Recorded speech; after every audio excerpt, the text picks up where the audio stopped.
Hola a todos, somos el grupo número uno conformado por Nilson Monterrosa, José Díaz y quien les habla, Robinson Parada. En el día de hoy les estaremos hablando sobre los actos procesales de conformidad con el Código de Procedimiento Civil. Además abordaremos todos y cada uno de los puntos que se desprenden de los actos, así como también la diferencia entre ellos. Antes de comenzar, quisiera compartir una frase con ustedes de Simón Bolívar que dice lo siguiente. Las buenas costumbres y no la fuerza son las columnas de las leyes y el ejercicio de la justicia es el ejercicio de la libertad. Para iniciar, empezaré explicándoles sobre la actividad procesal. Se comprende por actividad procesal la que efectúan los sujetos procesales dentro del proceso, la cual comienza con la petición y termina con la sentencia y su ejecución. Entre el acto que da inicio a la relación y el que pone fin, se llevan a cabo una serie de actos encadenados y estrechamente vinculados, de manera que unos son presupuestos de los otros y así sucesivamente. Ahora bien, les explicaré acto procesal, pero antes de hablar de acto procesal, debe entenderse que es un hecho jurídico, entendiéndose por este todo suceso o acontecimiento vinculado al derecho, y de allí se distinguen los hechos naturales de los realizados por la voluntad de las partes. Por ello, el hecho es casi siempre obra de un tercero o de naturaleza y se distingue por su carácter involuntario e irresistible por las partes. En cuanto al acto jurídico, en cambio, es la manifestación externa de un pensamiento y lógicamente se realiza con la intervención de la voluntad del hombre. Asimismo, se entiende por acto jurídico todo acontecimiento llevado a cabo con la intervención de la voluntad del hombre y que produce consecuencias jurídicas. Por lo tanto, acto procesal es el que se vincula al nacimiento, al desarrollo y extinción de una relación jurídica a través de la forma jurídicamente regulada por la ley, que es el proceso. Por esta razón, el profesor Chiovenda define al acto procesal como aquel que tiene como consecuencia inmediata la constitución, la conservación, el desenvolvimiento y la modificación o definición de una relación procesal. Es importante resaltar que los actos procesales constituyen manifestaciones de voluntad de los sujetos e intervinientes procesales que participan en el proceso, bien como parte, como juez, como auxiliar de justicia o como interviniente que tienen relevancia procesal y se realiza dentro del proceso en forma concadenada desde su inicio hasta su conclusión. Reiterando las ideas antes expuestas, afirma Enrique Larroche que los actos procesales son las manifestaciones de voluntad con relevancia procesal emitida por los órganos personales de la jurisdicción como el juez, secretario y alguacil, los jueces asociados y los relatores, así como también el Ministerio Público, las partes, y por quienes tienen en el proceso una participación legítima, como sucede con la declaración de un testigo o la intervención de un tercero adhesivo. De acuerdo al doctor José Ángel Balzán, los actos procesales se clasifican de la siguiente forma. La primera de ellas es la clasificación objetiva, es la más amplia y lo distingue así. Están los actos constitutivos, dan vida a la relación procesal y crean la expectativa de un bien. Los actos extintivos extinguen la relación. Los actos impeditivos imposibilitan que la relación jurídica tenga validez por falta de algún elemento. La clasificación subjetiva, esta clasificación es más clara y más sencilla, es la clasificación de Chovenga, que los clasifica así: actos de las partes, actos de los órganos jurisdiccionales y actos de terceros. Hay una tercera clasificación que es de la cátedra de la doctora Turbilli, de acuerdo al momento. Están los actos introductorios, son aquellos que dan inicio al proceso, que es la demanda y admisión de la demanda. Están los actos de impulso procesal. El acto de impulso por excelencia es la citación. Están los actos probatorios, que corresponde a las partes llevar al proceso todas aquellas pruebas de que quieran valerse en apoyo de sus respectivas posiciones dentro del proceso. Y de ahí tenemos que entonces que son actos probatorios la promoción de pruebas, la evacuación de pruebas, la oposición, entre otros. Los actos decisorios le corresponden única y exclusivamente al juez. Son las sentencias, pudiendo ser estas interlocutorias o definitivas. Actos de terminación del proceso. Se incluyen los actos del juez y cualquier otro acto de las partes que ponen fin al proceso. Actos de las partes. El doctor José Luis Balsán comenta que los actos de las partes son denominados de esta forma en virtud de la persona que los realiza, y así, entre otros actos, las partes realizan los siguientes, como el impulso procesal, que corresponde al actor la carga de introducir el libelo, que es el acto constitutivo de la relación, y todos aquellos actos que tienen al más rápido desarrollo de la relación. Los actos de defensa, que constituyen en principio una carga para el demandado por cuanto a él le corresponde impugnar la relación procesal mediante cuestiones previas, o bien impugnar el fondo mediante las razones u objeciones de hecho y de derecho que contradigan o enerven el derecho invocado por el actor en su libelo de la demanda. Los actos de pruebas contemplado en el artículo 1354 del Código Civil, que impone que al actor la obligación de probar los hechos invocados y afirmados en su demanda, en tanto que al demandado impone la prueba de los hechos afirmados e invocados en su contestación. Por tanto, es a las partes a quien corresponde llevar al proceso todas las pruebas que consideren necesarias para apoyar su posición en el proceso. No puede el juez suplir pruebas de ninguna de las partes por ser estas dueñas del proceso, artículo 12 del Código de Procedimiento Civil. Los actos de impugnación, también denominados recursos, y pueden ser tanto ordinarios como extraordinarios. Actos realizados por los órganos jurisdiccionales, entre los cuales se encuentra la sentencia, que constituye la decisión que estima o desestima la petición del demandante, y se dividen en definitivas, que ponen fin a la relación procesal en una determinada instancia, e interlocutorias, que solo recaen sobre una parte de ella para hacer posible el curso del proceso, apartando estorbos e inconvenientes procesales. Igualmente, se incluye la sentencia de homologación en los casos de convencimiento, desistimiento y transacción que alcanzan la cosa juzgada. Asimismo, los autos, que son en el fondo sentencias interlocutorias, pero se diferencian de las sentencias en que solo resuelven cuestiones incidentales de menor importancia, sin sujetarse a los requisitos establecidos en el artículo 243 del Código de Procedimiento Civil, es decir, la forma especial de la sentencia, como también los decretos, que son resoluciones ejecutivas breves y concisas de impulso procesal para canalizar y orientar la marcha del proceso, no siendo necesario que sean razonadas o motivadas. Ahora bien, actos que realiza el secretario. El secretario realiza actos conjuntamente con el juez, como también los que realiza él solo en representación del tribunal, en los cuales está los actos que realiza conjuntamente con el juez, establecido en el artículo 104 y 105 del Código de Procedimiento Civil, actos realizados solamente por el secretario, artículos 105 al 113 del Código de Procedimiento Civil, actos que realiza el alguacil.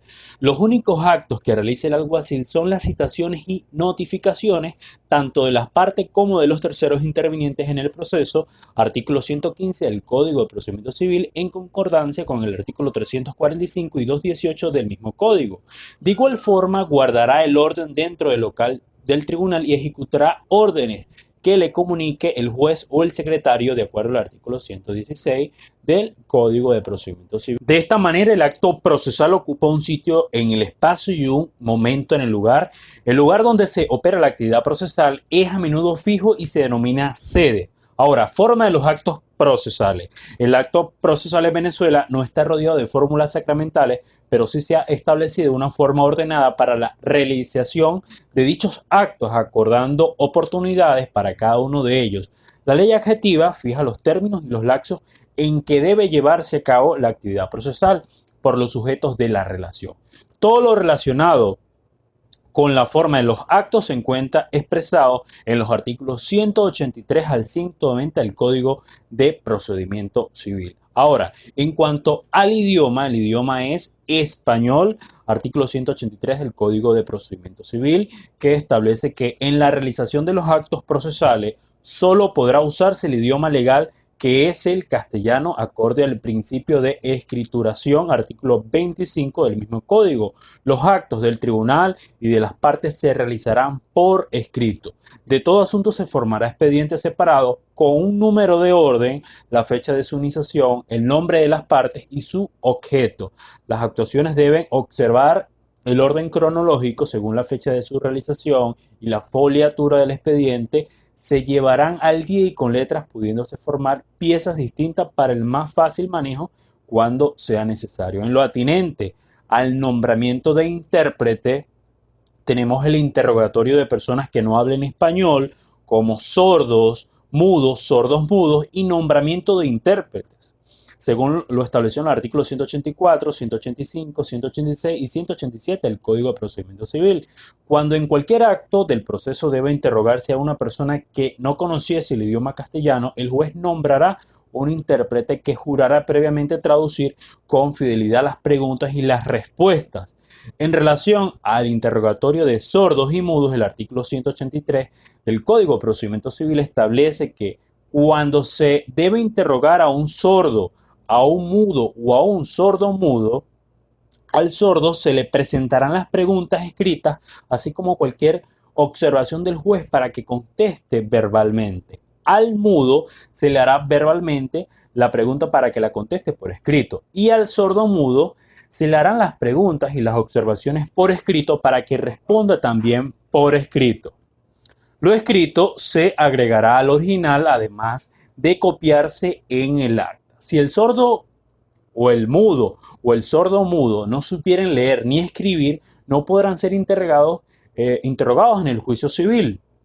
Ahora, el examen y traducción de documentos en idioma extranjero establecido en el artículo 185 del Código de Procedimiento Civil, cuando deban examinarse documentos que no estén extendidos en el idioma castellano, el juez ordenará su traducción por un intérprete público y en defecto de este nombrará un traductor quien prestará juramento de traducir con fidelidad su contenido. Ahora bien, en cuanto a las diligencias, se encuentra las formas de actuación de las partes, que son los escritos y diligencias según el artículo 187 del Código de Procedimiento Civil, que establece que las partes harán sus solicitudes mediante diligencias escritas que extenderán en el expediente de la causa en cualquier hora de la fecha fijada en la tablilla o cartel a que se refiere el artículo 192 y firmarán ante el secretario o bien por escrito se presentarán en las mismas horas al secretario firmado por la parte o sus apoderados.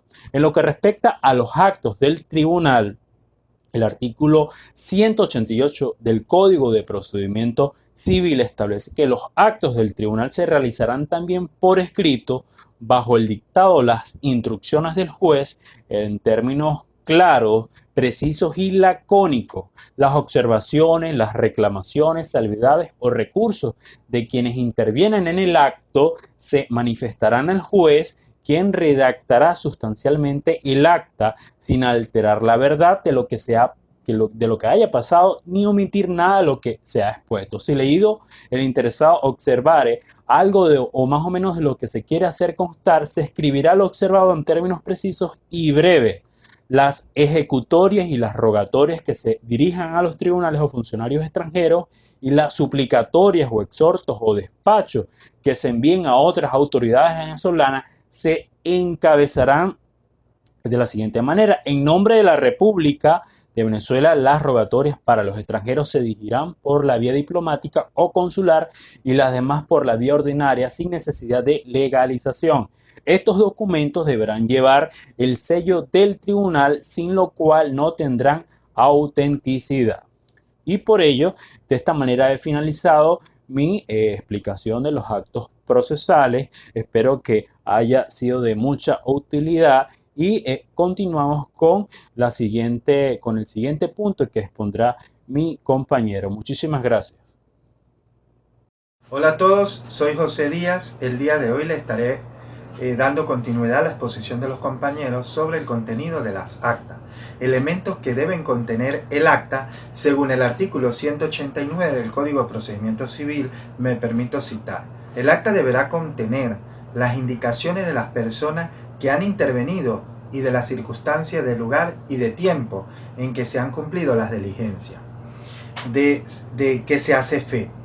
Debe además contener la descripción de las actividades cumplidas y de los reconocimientos efectuados. El acta deberá ser suscrita por el juez y por el secretario. Si han intervenido otras personas, el secretario, después de dar lectura al acta, les exigirá que la firmen. Si alguna de ellas no pudiera o no quisiera firmar, se pondrá constancia de ese hecho.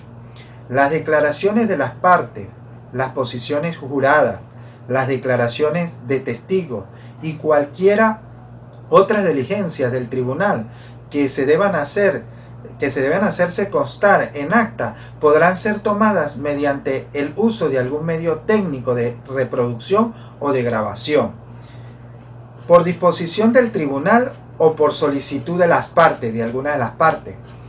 En estos casos, la grabación se mantendrá bajo la custodia del juez, el cual ordenará realizar la versión escrita de su contenido por el secretario o algún amanuense bajo la dirección de aquel, o por alguna otra persona, natural o jurídica, bajo fiel juramento, para hacer cumplir el cometido. En todo caso, el secretario, dentro de un plazo de 5 días, agregará al expediente la versión escrita del contenido, firmada por el juez y por el secretario. Si ninguna de las partes hiciera objeción al acta, señalando expresamente alguna inexactitud, la misma se considerará admitida. Pasado que sean 4 días de su consignación en los autos, en caso de objeción, el juez fijará un día y hora para la revisión de las actas con los interesados, oyendo nuevamente las grabaciones de lo resuelto por el juez en ese acto. No habrá recurso alguno. El costo de la grabación estará a cargo del solicitante y en caso de disponerla de oficio el tribunal, será de cargo de ambas partes. Ahora bien, continuamos con el principio de publicidad. El principio de publicidad está contenido en el artículo 190 del Código de Procedimiento Civil, que nos indica lo siguiente: cualquier persona puede imponerse de los autos que realice en los tribunales y tomar de ellos la copia simple que quiera, sin necesidad de la autorización del juez, a menos que se haya mandado a reservar por algún motivo legal. Ahora bien, ¿qué entendemos por deberes, obligaciones y cargas procesales? Entendemos la revisión de estos puntos específicos que nos obliga a recordar lo antes estudiado en la oportunidad de explicar la teoría de Goldsmith, por medio de la cual se entiende que el proceso como una situación jurídica, oportunidad en la cual se criticó la terminología acogida por la Escuela de Derecho Procesal italiana. En esta oportunidad se formula la teoría aceptada por medio de la cual se entiende que el proceso no es más que una relación jurídica en el sentido de la utilización de las nociones privatistas o civilistas como la del deber y la obligación. Para explicar la relación que surge entre los diferentes sujetos del proceso, concluyendo de esta manera que la terminología acuñaba al mencionado autor que resulta adecuada la propuesta para que la escuela italiana, cuando hace mención a lo apropiado de las cargas procesales y a sus deberes y obligaciones, entendiéndose que las cargas procesales como el poder o la facultad en un sentido amplio que es conferido a las partes para ejercer libremente ciertos actos y adoptar ciertas conductas previstas por el legislador en la norma y beneficiando de un interés propio a cada una de ellas sin sujeción ni coacción y sin que exista otro sujeto que tenga interés en exigir su observancia, pero cuya inobservancia acarrea consecuencias desfavorables para la parte que remisa. Sin embargo, es importante resaltar que la oportunidad de precisar que esta dinámica ejerce medios de las denominadas cargas procesales que existen dentro de estos deberes y obligaciones basadas en esa relación jurídica. Es por ello que al respecto, Pupio establece lo imperativo jurídico de la clasificación de los deberes y las obligaciones y cargas procesales. Estos imperativos aparecen en todas las esferas del orden público, estableciendo los deberes que están previstos en intereses de la comunidad, las obligaciones están previstas en el interés del acreedor y las cargas están previstas en el interés de las partes, que realizan ese acto, constituyéndose tres manifestaciones imperativas jurídicas dentro del proceso. Ahora desarrollaremos cada uno de estos elementos. Deberes procesales. Davis nos indica que los deberes procesales poseen las siguientes características. Primero, que emanan de normas procesales. Segundo, son de derecho público. Como tercero, surgen con coacción al proceso, bien sea como consecuencia del ejercicio de un derecho o la acción que la origina o del derecho de contradicción del demandado o de su trámite correspondiente ante el juez, las partes y tercero, según sea el caso. Como cuarto, dan lugar a sanciones. Como ejemplo tenemos que las actuaciones de imperativo jurídico se manifiesta bajo la figura de deberes procesales. En este caso, este imperativo está dirigido al juez y se presenta en el contenido del artículo 243 del Código de Procedimiento Civil, por medio del cual se ordena al juzgador dictar sentencia que incluya decisiones expresamente positivistas, precisa y con arreglo a la pretensión deducida y a las excepciones de la defensa opuesta, sin que en ningún caso pueda observarse de instancia o de so pena incurrir a la causal de nulidad. Indicado así en el artículo 244 del Código de Procedimiento, en el caso de relación imperativo del jurídico, que las partes en el artículo 17 del Código de Procedimiento Civil establece que el denominado deber de la lealtad y la probidad. Ahora bien, las obligaciones procesales. En esta oportunidad explicaré el alcance de las nociones de las obligaciones procesales. Según el autor Davis, afirma que éstas poseen la misma característica de las asignadas a los deberes, solo omitiendo el hecho del numeral número 4, en cuanto solo surgen para las partes y los terceros y no para el juez, por lo que para el mencionado autor las obligaciones procesales surgen como una consecuencia de la omisión de los deberes que impone a las partes la norma antes referida, y vienen a ser un resultado lógico de la obligación general persistente por el hecho de vivir en sociedad, de indemnizar los daños causados intencionalmente por negligencia o imprudencia. Ahora bien, ¿qué entendemos por cargas procesales?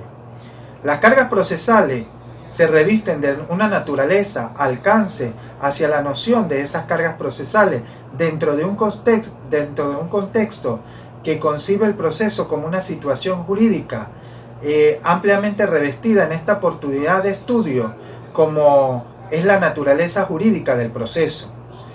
En el tema se analizó específicamente el proceso y el procedimiento. Se hace remisión expresa a ello. Ahora bien, definamos qué son los actos de tercero.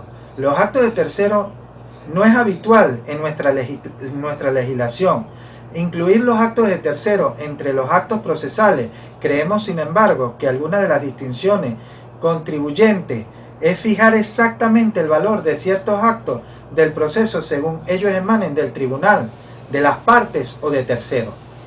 Esto se puede clasificar de tres maneras. Primero, los actos de prueba son sin duda los actos más importantes, ya que en ellos caben la declaración de testigos, los dictámenes de peritos, la autorización de los documentos o por escribanos o funcionarios habilitados, entre otros. Como segundo tenemos los actos de decisiones. En cierta circunstancia, la ley demanda a los terceros la decisión de un punto del proceso, tal es el caso del jurado popular, del perito arbitrado según el artículo 429 del Código de Procedimiento Civil, o del árbitro que debe decidir sobre materia comercial cuando hay existencia de dolo o fraude en los contratos según el Código de Comercio en su artículo 208. Como tercero, el acto de cooperación que ocurre, citando un ejemplo, la colaboración del empleador para asegurar el cumplimiento de la sentencia que condena al pago de las pensiones alimentarias adeudadas por el empleado. Es importante resaltar que la determinación de la calidad de las partes o de terceros en los actos procesales reviste muy particular importancia cuando se trata de calificar la naturaleza de esto. Un ejemplo de ello, podemos decir que la declaración cambia de valor si ella emana de las partes, es decir, de una confesión, o de tercero, es decir, de testigo, o de la parte del tribunal por la sentencia, o de terceros veredictos de laudo arbitral, peritaje arbitral. Distinto sería la eficacia en los actos según provenga de unos o otros, sino también de la responsabilidad que ellos emanan. Para dar una idea más amplia de este tema, es importante resaltar una diferencia entre actas y actos procesales. Como primera, las actas son documentos procesal extendido por un funcionario público, mientras que el acto procesal es un hecho directo e inmediato. Como segunda diferencia tenemos, son actas las declaraciones de conocimiento y los actos son el desenvolvimiento. Como tercera diferencia, las actas son declaraciones de constancia, mientras que los actos son las conclusiones del proceso. Para finalizar, los dejo con una frase que particularmente me caracteriza a mí y dice así: la comunicación, el conocimiento y la competitividad son el camino a la excelencia. Desde la virtualidad me despido.